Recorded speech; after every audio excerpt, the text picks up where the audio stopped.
Stanford University.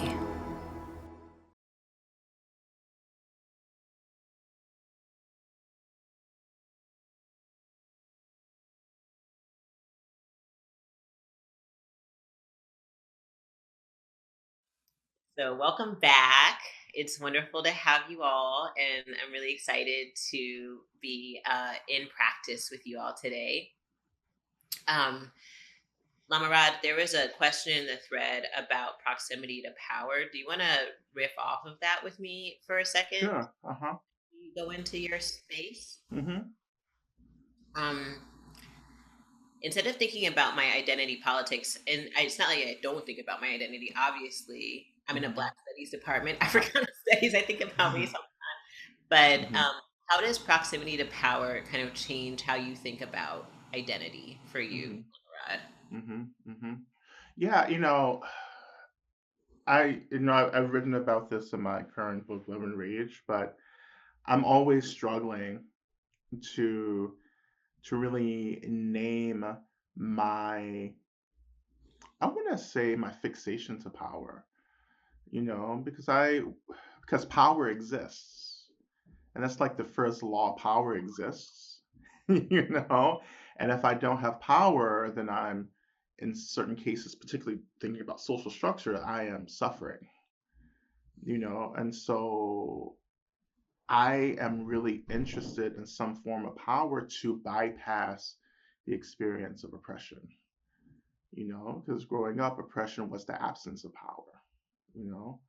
But when you think within communities of marginalization and within the communities within oppressed communities, like we're still creating hierarchies of power and jockeying to have positionalities. I think about, Black community, it's like we were always creating power structures around skin tone, around what side of town you lived, and if you, yeah, hair, you know, and how well you spoke your English. you know? And so I had to like really start divesting from that at the same time realizing that I carry a heap of power. I carry a large amount of authority, and for me, I often try to think about power as how I gather resources. To gather those Mhm. resources, effort you have to put in. Yep. So I think that we have, particularly on the justice end of our communities, we don't, we have a lot of ambiguity around power. We have a lot of like nervousness and anxiety around power. At the same time, while people are accumulating power within movement spaces at the same time, and I just think the point of my practice and my teaching is to name the things we struggle to name, to articulate the things that we just struggle to articulate. That's what we were doing last night in the talk. That's why it's so uncomfortable, and we want to skip into our intellect, which is this white supremacist kind of modality. We're going to skip into the intellect and to step out of the body, to step out of the experience, because we actually can't deal with the discomfort of the ambiguity. you know we can't deal with the complexity of things, so we have to oversimplify it, and we use the mind to do that. The mind can do anything.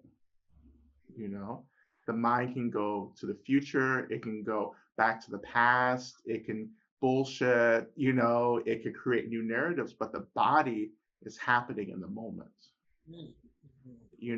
And the body only has one language. And it's always in the present. It may be responding to something that's happened in the past, but it's still happening in the present. Like this sensation is happening right now. You know, um, The body only speaks in one tense. yeah, in present, yeah. Um, this is why when we're doing embodiment practice, yoga being an example of an embodiment practice, that when we start bringing awareness back into the body, it's so countercultural, because the body will slow us down. The body will disrupt, as you were pointing out with Sojourner, Like it will disrupt these convenient notions of time. Like time is something in white supremacist culture that we can manipulate, we can speed up, and we can change, but the body isn't into that. The body is moving in its own time, and it has no agenda. It's not trying to get anywhere. you know. For those of us who have survived, academic spaces, higher academic spaces, we're taught disembodiment, because the mind has to move quicker than the body. And this is why many of us leave these academic spaces sick and traumatized, you know. And we get addicted to that because we find sometimes some of us are like, well, my life is a lot easier if I can just intellectualize everything, But intellectualization is really how we sustain systems of abuse, power, and violence. You know, Patriarchy is this intellectual pursuit, that's always forcing us away from the body, you know. But power, like going back to that proximity of the power, this is all about how we're gathering resources, And we talked about this kind of intellectual elitism as well. That's also a way that we gather resources. I'm going to outthink you. I'm going to use big words to do that as well. And we choose not to meet people where they are, but we choose to maintain this space above and away from folks. And all I'm saying at the end of the day is that, like, it's power. It's okay to have power, but what I'm actually interested in is how we're using power to bypass who and what we are, to bypass our most authentic selves. You know, I'm interested in our hearts breaking and showing up to the brokenheartedness and using that as the ground from which we do our movement organizing. Like how we create communities, how we create places of belonging. Like I want us to talk about what hurts, and I have to, in order to do that, like I have to let go of wanting to dominate you, but I have to reinvest in the practice of meeting you where you are, because if I meet you where you are, you can meet me where I am, and that's what we're missing right now.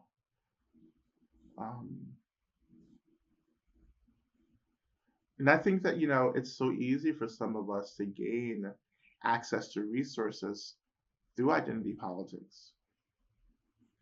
It's like I can name all these parts of who I am, right? And because I can name them, I can place myself closer to certain issues, and I become an authority on these issues, right? But people who are closest to these issues aren't necessarily that interested in the liberation of everyone.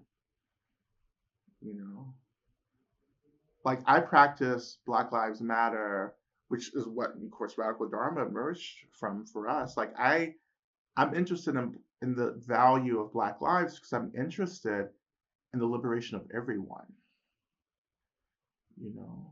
But we have to pay attention to those lives in our world and our culture who are most disprivileged, who are most marginalized. You're exerting power over me in a way that's harmful is actually much more about your captivity than it is about mine. It's much more about your need to create communities of safety and rigidity, and that creates a stronger, tighter cage for you than it does for me.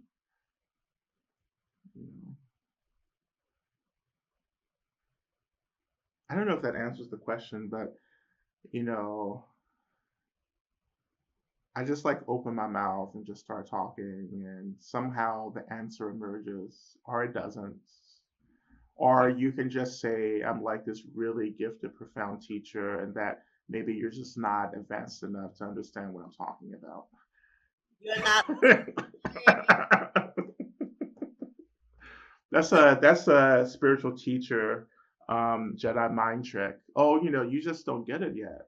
You haven't, you haven't made it to this level of realization. Once you get there, you'll get it. You're gonna be like, oh, that's all that was. It's interesting because it is very brass tacks. Like, Yeah, what is our access to resources for our survival, yeah, right? hmm And then what do we think of as survival, right? yeah, Like, so what is the baseline? yeah, And are we accountable to others than ourselves? Like, yes, that's what really starts to break us out of that hmm kind of narrow understanding of our proximity to power, because hmm kind of ways that we internalize and inherit notions and narratives of privilege are all about personal possession. yeah, Right? hmm Like that proximity to power isn't something I can like give to someone else in yeah, this narrative, but hmm in fact it is. I do it all the time, hmm right? hmm And it becomes very yeah, easy once you realize, like in the Matrix, yeah, right, that our relationships are mutable. Our yeah, relationships to power are mutable. hmm And it's a kind of power. We do this work, we do a lot of different kinds of embodied practices hmm in radical Dharma spaces. And one of them is based in, some of them are based in embodied practices that are really about learning to wield your power yeah, wisely. I'm trying not to yeah, go into the whole like takedown of that particular practice because we hmm have other ones, but for you today. But how do you hold your power hmm from a place of love? hmm We're so used to coding privilege hmm in this space of shame. I feel bad about my privilege. I feel yeah, bad about my proximity. And when I right, say proximity to power as a political scientist, right, I'm talking about economic, yeah, political, social capital, yeah, right? Like, hmm what are the things that you are wielding that hmm help you get the things that you need to survive in the world and make sure that the hmm folks that you care about are also taken care of? yeah, Just, material analysis based. yeah, There are other forms of power. yeah, There are incredibly ancient forms of hmm power. When I'm talking about proximity to power, I am invoking those things, but more so, I'm hmm centering the ways power is affirmed, accumulated, and reproduced yeah, in the material world that we have created, yeah, co created, yeah, yeah, and participated. yeah. And that deep secret that we fail to articulate is that like we power makes us feel comfortable, you know, like there's a comfort there, Right. you know. Um, I power is always happening, regardless of what I do to interrupt it or not. Like power is always happening, you know. Privilege and disprivilege is always happening without my consent, you know. I often think in terms of agency, like self agency. Like how do I be in power with myself? Mm, And I'm always doing this work of turning that lens inward and doing this internal work because I think that it's the internal work that creates the conditions for us to manifest outwardly. And if I haven't done the work as we were talking about last night, if I don't have an awareness of my own complexity, I won't ever be able to understand the complexity of the world around me. that's right. And I think the past 24 hours have revealed that definitely that like we're failing at complexity. you know it's either or, and I'm like, no, it's actually the space in between that I'm really interested in. That's where the complexity is, but that complexity is only going to reveal back to us the fact that like we're not as holy and sanctified as we think we are. We're not these as good and virtuous as we believe we are. We're actually, there's a lot of shadow for us. And you can't get free. We talk about liberation, like you can't get free until you are in a relationship to the shadow as well, right? And that's self agency. that's being empowered with myself, I have the agency to move into a relationship with these things that scare me. And I have to I have to own that for myself. Like I have to own the fact that I am the only one who can make a choice to be in a relationship with these parts of myself. If I don't make that choice, then I'm always moving through the world giving up agency and complaining how I have no consent with anything. You know? And it's interesting to think about that. Like there can be liberation even within a system of oppression. I can be marginalized and oppressed within a system, but I can actually choose to be free at the same time. That's complex as hell, you know. You know, but it takes practice to get there. This is the thing that I just, I don't know, as I get older, I feel like I'm becoming an elder. And I'm like, when did that happen? I feel like an old man sitting on the cushion talking about y'all need to practice, y'all need to meditate, y'all need to be, we've, Yasmin and I, we've done like everything. We've been on the streets, we've been doing the organizing, we've been sitting on the cushion, like you have to go through the process, because it's about creating what I call in my work like a theory of liberation. Like you need to really construct your theory. Like, what does it mean for me to be liberated? You know, how do I use power to gather resources that I need to get free? You know, knowing that I also have to hold space for all the contradictions that arise. The closer you get to liberation, the more contradiction you're going to have to deal with. And that can be uncomfortable. Sometimes, you get to that point where you're like, you know what, I don't know why I'm making this decision. It doesn't make sense. It's really confusing, but I have to do it. And I can't explain it. You know? um, there's a lot of discomfort that we have to sit with. You know, there's a wisdom that comes out of sitting with that, and that wisdom helps us to make the choices on Following how the to deal with path it. of our own dissatisfaction. Yeah, yeah.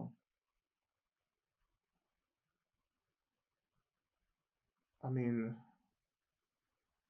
and you talk about abolition, and just like abolition, even though I'm not a scholar on this, I'm not a scholar on anything, except for like, I don't know, avoiding doing work maybe. But I think that um, abolition was more than just the work in this world, it was the work of other worlds coming together, you know. And that's I occupy what I call an indigenous worldview,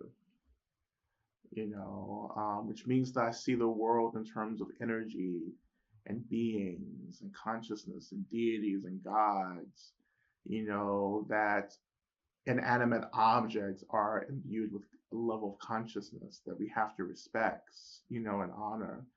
That the earth is a living being, is a consciousness, right? And everything is working towards the liberation of all beings, right? you know so right now, like, we're experiencing this, we think it's political warfare, but it's actually also spiritual warfare. you know Yeah, I Uh, was talking about that on Thursday night as yeah, well. yeah. We're in the heart of spiritual warfare, and this is why things don't make sense on one level. you know um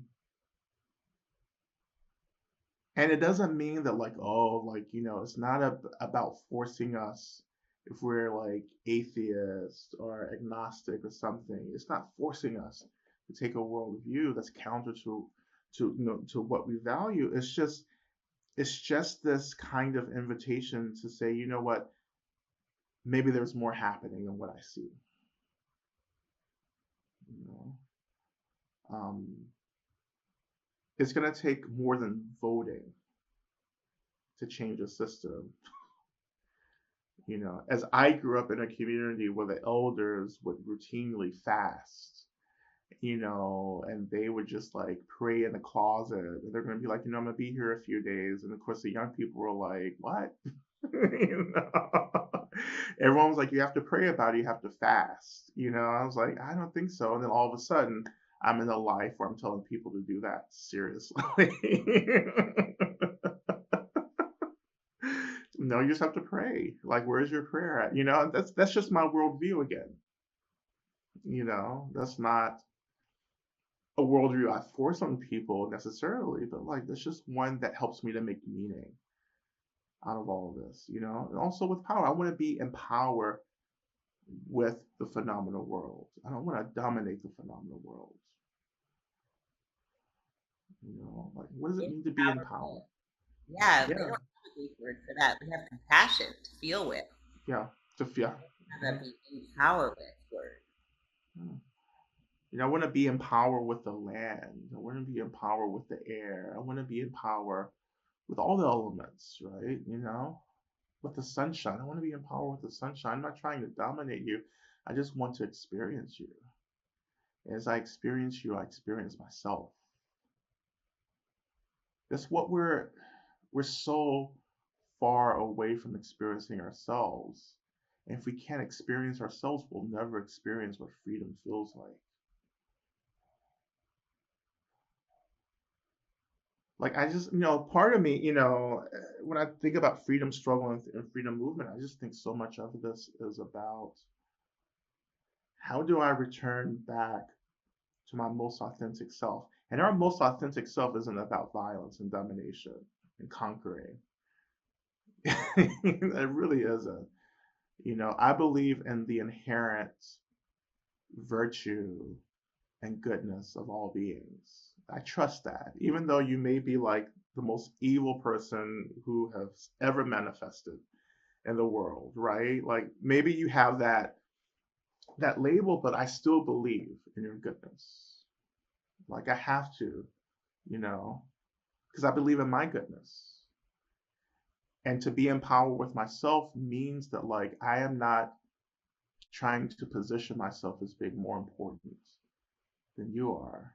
I'm just saying that we are actually quite the same. We may have different levels of wisdom and clarity, but we're still starting with the basic condition of goodness and virtue. You know, I think that really that helps to form like my kind of positionality in Buddhism. You know, it's like a basic tenet for me.